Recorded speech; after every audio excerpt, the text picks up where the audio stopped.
Brazil में रोजा नाम की एक बच्ची बहुत बड़ी सोशल मीडिया इन्फ्लुएंसर है, जिसके खिलौनों की समीक्षा वाले वीडियो लाखों लोग देखते हैं। उसकी माँ डोरा ही उसके सारे वीडियो शूट करती है और उसी ने उनके नए घर में रोजा के कमरे को एक स्टूडियो की तरह सजा रखा है। यह घर और सारी सजावट उनके स्पॉन्सर्स की मदद से ली गई है। एक शाम जब वे दोनों डिनर कर रही होती हैं, तभी डोरबेल बजती है। बाहर उनके नए पड़ोसी खड़े होते हैं, वेरा, उसके पति बातो और उनकी बेटी लाना। लाना रोजा को देखते ही पहचान लेती है और बहुत उत्साहित हो जाती है।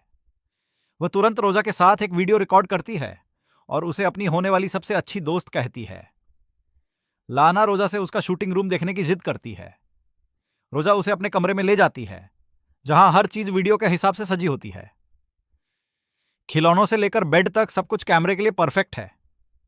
लेकिन लाना जल्दी ही नोटिस करती है कि रोजा असल जिंदगी में उतनी बातूनी और खुशमिजाज नहीं है जितनी वो वीडियो में दिखती है। रोजा थोड़ा असहज हो जाती है और बात बदलने के लिए उसे एक खिलौना गिफ्ट कर देती है। उधर लिविंग रूम में वेरा डोरा से बात करती है और उसे नेबरहुड मीटिंग में आने के लिए कहती है। डोरा को बातचीत करना मुश्किल लगता है और वह काफी असहज महसूस करती है। कुछ समय बाद रोजा को नए खिलौने मिलते हैं जो स्पॉन्सर्स ने भेजे होते हैं, लेकिन वे उसे पसंद नहीं आते। तब डोरा उसे समझाती है कि कंपनियां वही खिलौने भेजती हैं जो नहीं बिकते, ताकि प्रमोशन से उनकी बिक्री बढ़ सके। रोजा नाराज होती है, लेकिन फिर भी वीडियो बनाने के लिए तैयार हो जाती है। लाना जब वह वीडियो देखती है तो वेरा कहती है कि इतने छोटे बच्चे के लिए यह बहुत ज्यादा काम है। लेकिन लाना रोजा की तरह अमीर और फेमस बनना चाहती है। अगले दिन स्कूल में रोजा सबका ध्यान आकर्षित करती है। सभी बच्चे उसके साथ फोटो और वीडियो बनाते हैं।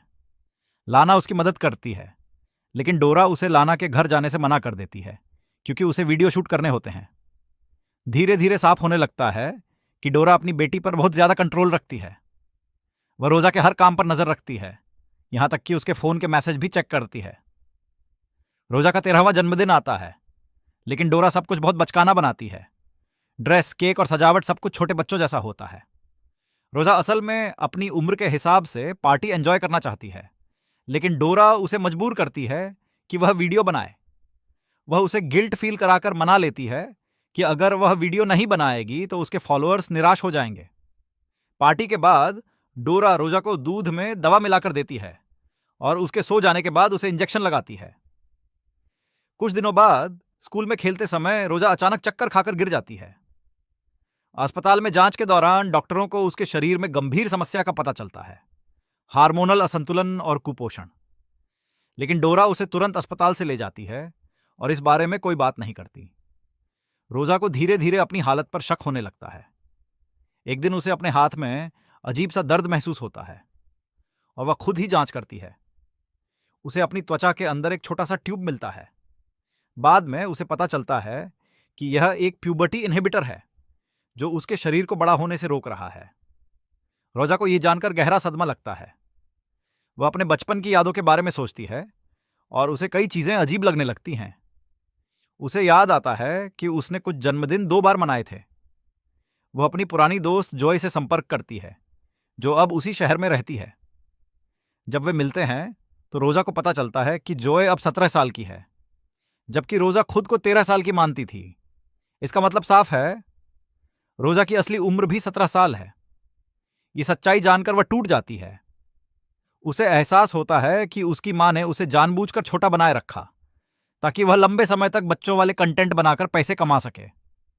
जब रोजा अपनी मां से सच्चाई पूछती है तो डोरा उसे कमरे में बंद कर देती है और धमकी देती है कि अगर उसने किसी को कुछ बताया तो उसे खाना भी नहीं मिलेगा। इस बीच लाना और जोए को भी कुछ गलत होने का शक होता है। वे रोजा के वीडियो ध्यान से देखने लगती हैं और उनमें छुपे संकेत ढूंढती हैं। उन्हें पता चलता है कि रोजा खिलौनों के अंदर SOS जैसे मैसेज छुपा रही है। वे इस बात को सोशल मीडिया पर शेयर कर देती हैं और देखते ही देखते ये मामला वायरल हो जाता है। हजारों लोग रोजा के समर्थन में आवाज उठाने लगते हैं। डोरा ये देखकर गुस्से में आ जाती है और रोजा को जबरदस्ती एक वीडियो बनाने के लिए मजबूर करती है, जिसमें वह ये कहे कि वह ठीक है और लोग अफवाहें फैला रहे हैं। लेकिन अब बहुत देर हो चुकी होती है।